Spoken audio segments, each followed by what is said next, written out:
Hi, Suzanne. What brings you for a session for tapping today? Well, one of my issues is that I get easily triggered into anger, and I have a resentment list that I give it up and I add to it, and I give it up and I add to it, and I just want to clear it completely and have an opportunity to not even have a resentment list and not get so easily triggered. And I want to have an ability to ask questions before I place judgment. Ask questions of yourself, the other person? Of the other person. Oh, I see. Okay. All right. Well, that is a bit of a global thing, is resentment. That's a global understanding, right? So we want to bring it more into specific situations. And when you say you let go and then another one comes, are they different ones? Like the ones you let go of, they're gone forever? Not necessarily. Okay. Sometimes I lay it down, pick it up, lay it down, pick it up. Okay. So the way tapping is most effective is if you take the specific events that you have the resentment over.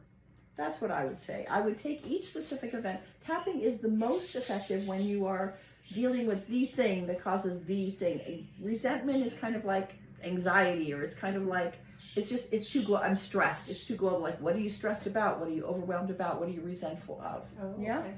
So I would pick the specific things that are making you, when you're picking up a resentment, obviously an event happened for that resentment to be happening, correct? Correct. Okay. So like, give me an example of one. Okay, well, I had said something that I thought was under my breath, but was loud enough for everybody to hear.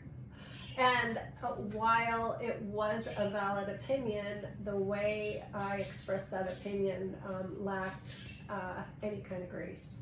And I was asked to have a conversation about it. And I was, in the midst of the conversation, this other person said, well, I don't want to shame you, and then proceeded to shame me, right? And so I have this resentment of that whole shame, around that whole shaming. I think that wasn't necessary. I had expressed my regret that I said what I said out loud, loud enough for everybody to hear. That was not appropriate.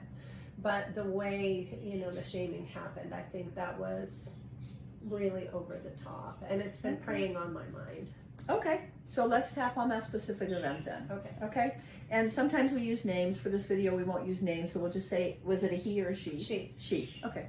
So we're going to start on the karate chop, and we're going to make a setup statement that brings in that issue and then how to resolve it, yeah? So you'll see how this goes. So I'll say, so even though this person shamed me,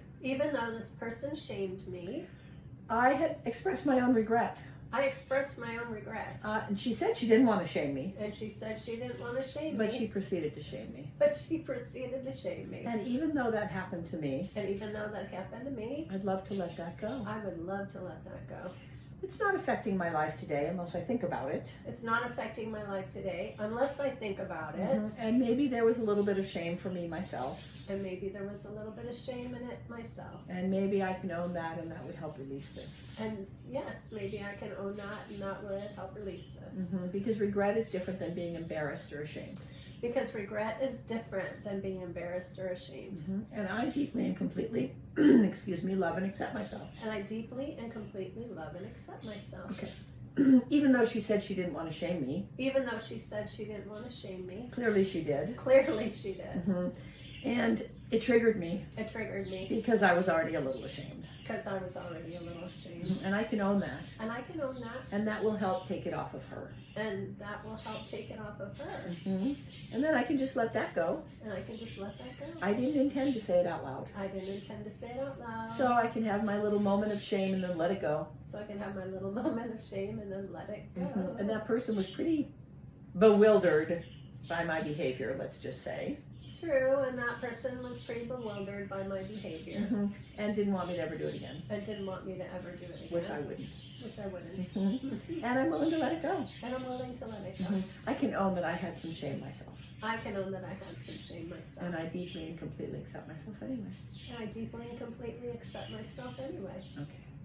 Even though she said she didn't want to shame me and proceeded to shame me. Even though she said she wasn't going to shame me and then proceeded to shame me. I had a little shame myself. I had a little bit kind of shame myself already. And I don't know that I was owning that. And I don't know that I was owning I'm owning it now. I'm owning it now.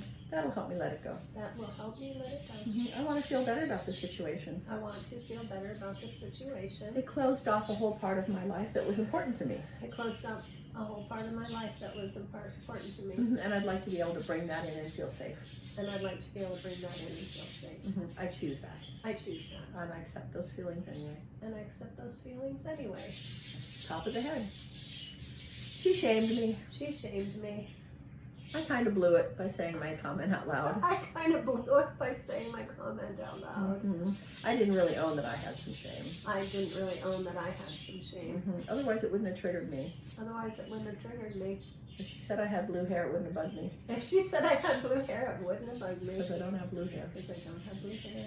I held some of this. I put some of my own shame onto her. Oh, I put some of my own shame onto her. Oh. Letting all this resentment go now. Letting all this resentment go now. Breath. That's one round of tapping. How do you feel? Awesome. I exactly was putting my shame onto her. Wow. Beautiful. Never even thought that part. Yeah. Thank you. Yeah, you're welcome. You're welcome. Hug. Hugs. Hugs. Oh, you're awesome. Okay. Thank you. You're welcome. Thank you. So you just go through your list just like that. You just go through all the different things. And it doesn't even have to be that there was a little strange thing that it was your shame. That it doesn't have to be that. You could just say, even though I resent for this situation. Okay. Even though I resent. Excuse me. And you can always, you can decide what the second half of that setup statement is. Okay. Even though I resent this thing, I choose to let it go now. It didn't have anything to do with me. It's okay for me to relax about this now. I love and accept myself anyway. Whatever you want to put at the end of that thing that is a resentment statement that soothes it. Whatever you could say to yourself that soothes it. That's all you need at the end of that setup statement. Even though whatever this thing is, and then the soothing statement.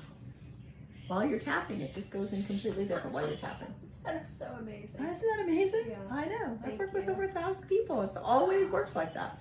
It's like, oh, it feels so different. And you know what I really appreciate is how you put my feelings into words, because oftentimes what I'm feeling, I'm not exactly sure how to name it. And so when you said about, I was thinking my resentment was all her shaming me, but when you said, really, could there be my own shame that I was putting on the situation and on myself? That had never occurred to me. Right. That's the person being on the outside. That's why when working with a practitioner is different than doing it with yourself. I tell people, I would say 80 to 90%, you do this for yourself. You never need another person. But sometimes you get stuck. Sometimes you can't find that thing. But that'll give you insight into the rest of your resentment list. Right. To say, what part of this do I own? Right. Right? And then you can let that go one by one by one by one. So the list is just gone. Gone. And then there's no getting triggered because you're not having that little thing, right? So it's already like you have all this stuff going on, and then the next thing is like, oh, right? When actually, if it was down here, you could tolerate one more thing without getting set off. True. Right? Right. That You're makes right. sense, yeah. That's good. And some people say, I see them later, whatever. They say, I don't know what to say. So I just start with, even though I don't know what to say, I just feel off. I just feel weird. I don't even know what I feel. Even though I don't know what's going on, it's okay. It's okay. I can just tap anyway. Even though I just feel weird, I accept myself anyway. I accept my weird feeling, right? And then our subconscious is so beautiful. It offers these gifts. I think of it like a silver platter. It's like, oh, suddenly a memory will come up that has to do with that thing. Or not even. You're like, what did that have to do with that? And it's just this beautiful plate of like, oh, what about this? And then you tap on that thing, and then this thing doesn't bother you anymore. Wow. It's amazing how they all connect. I've had people come up with memories of like first grade, and they're 80 years old working with me, like being put in the corner because they couldn't read and they've had claustrophobia their whole life. And then it's just gone. And then they feel so bad they had it their whole life. I'm like, oh my God, no, that's not what you do with this. Tap on that. Let's tap on that. Exactly. Oh, Yeah, so those are the ways. Great insights. Thank you so much. You're I welcome. appreciate you. You're welcome. You're very welcome.